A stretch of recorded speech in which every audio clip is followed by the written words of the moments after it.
Well, bicycle brands are starting to move into a different format of selling their bikes.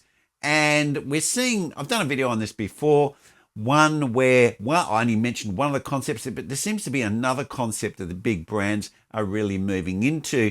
And this seems to be a tactic that those big bicycle brands are doing across the world. And let's roll that intro and let's have a bit of a talk about how does this affect our access to bikes, and also how is it going to affect us to consumer.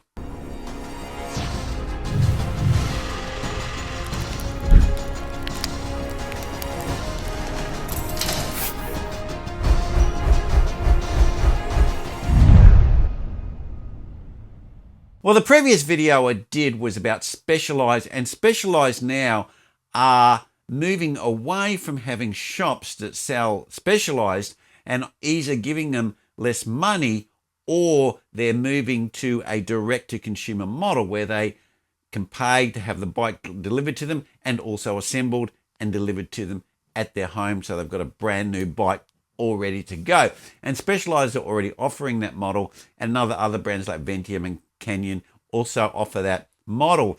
But there's another path that Trek are taking, and that's what we call a concept shop. And a concept shop is where you primarily sell just that product. And Giant do this as well, where they primarily sell just Giant bikes. They may have a few other brands, but really the core factor of the bike, which is the main product, is only Giant. You don't see any other brands in that store. And there's a number of reasons why I think that companies are moving to these new models.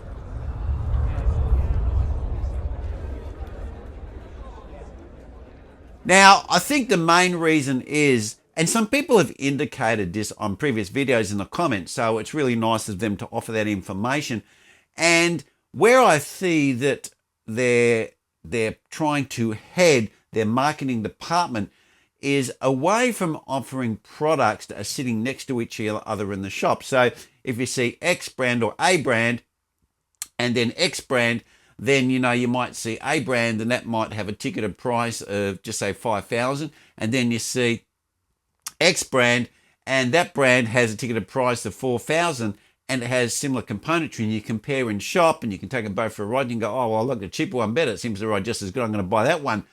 Whilst if you do that in a concept shop, then it looks slick and you have one product and you have all the parts. Not only can you sell the bike and no one can compare it with anything, you also got a lot of accessories which are branded with the same product or a brand that is associated with that product, like Bontrager with Trek.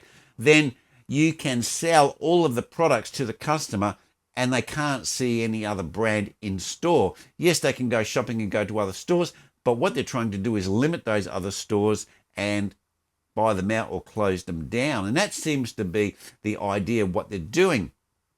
And also with the Specialized model, when they deliver it to the customers or the customer picks it up from a Specialized dealer, they only get part of the money. So what's actually happening is they're putting the squeeze on these bicycle shops to close down or be bought out, and then there is a limited selection that you'll see in one bike shop.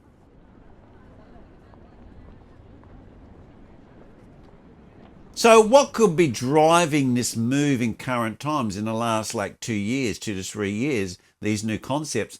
Now, I'm just speculating here, but it could be that we're seeing a number of brands that are direct from the manufacturer, which are Chinese brands, are now having their own websites online and they're offering products at a much cheaper price and they're getting a bit of traction. And we also have a group set manufacturer called Sensei, and that product is starting to get some really good reviews and getting a bit of traction. And their rumor has it they're going to bring out electronic shifting group set, and they're incredibly cheaper than the main brands. So if the patents are running out on some of the main manufacturers and they can't lock out these other companies, then there might be maneuvering themselves into a marketing position to try and lock them out to customers. So what they're doing is they don't want to see these bike stores starting to stock these opposition manufacturers in the store, because that's what's starting to happen. I've seen it. And if you watch GC Performance, he's even taken some interest in some of these direct from manufacturer Chinese brands, and he's actually got some in his store and he's demonstrated them. And what you probably find is he's not the only bike store who's looking at these other products, because the big brands are kind of either partially or fully pulling the plug on these bike shops. They're either buying them out or they're limiting monies to them because they don't really want to sell for the bike shops anymore. They want to sell direct to the customer. So that is the change I see in the marketing. And what they're trying to do is they're trying to get the big names are trying to, in a way, lock out these bike shops. So if you normally are Specialized or either a Check Ride or any of these big brands, then you're either going to go to their website or go to a store which has a concept store which only sells that product, or you're going to buy it online, delivered directly to you, and they're offering some added service than you get with just going into a bike store, and they only have limited brands. They're not going to be able to get the big brands. 2x12 speed mechanical carbon fiber Chinese group set. And I got the whole thing shipped for me directly from China. So in conclusion, I'll throw it over to you guys. What do you think about this maneuvering of these big brands? I mean, I kind of have my ideas. I think it's a marketing ploy to try and move or outmaneuver some of these direct from manufacturers brands, because they're offering extremely good products at extremely good prices. And what they're trying to do is change their marketing model to keep themselves in front or ahead of these other brands. And they may actually have some of their patents running out, because electronic shifting has been out for some time now. And I do believe that the cutoff is around about 15 years for some of these patents. So if that's the case, we're probably already approaching within a few years of that patent ceasing, and other companies will then be able to copy it. So that might be something they're doing. And of course, we've also got the massive increase of bicycles at the moment. We've got bikes jumping up in price. The frames are jumping up in price. They're giving less options for the bikes when you buy them. They're limiting the selection of rim brakes, disc brakes, mechanical, electric, how the frames can be fitted. The group sets are only offering limited combinations. They're not offering all these combinations, whilst the direct from manufacturer companies could offer them and still maintain some of the retro market, or people who don't want to completely replace their bike. They like the frame they're riding and they just want to update their group set or want to update their wheels or some other parts. Then they still can, because these direct from the manufacturer Chinese products are still manufacturing that stuff. So you might actually be buying a Sensar group set because it might be the only good group set that offers rim brake and a mechanical setup, and you've got an older frame that you want to fit a group set to. You can't get that group set from the leading manufacturers because they don't offer it anymore. They've discontinued them.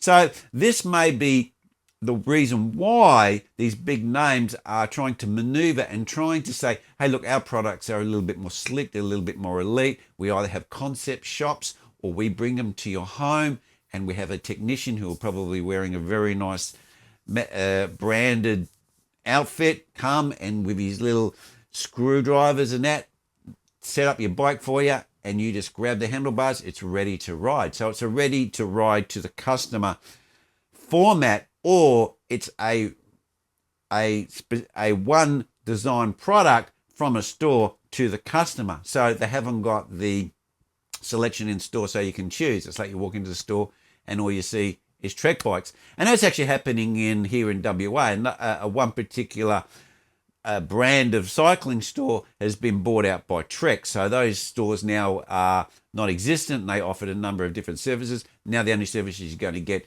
is a Trek service.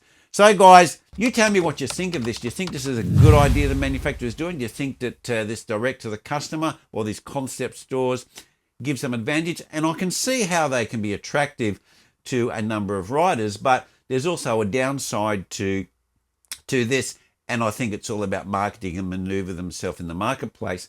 Okay guys, well that's where I'm going to leave it, and I'll see you next vid. Cheers.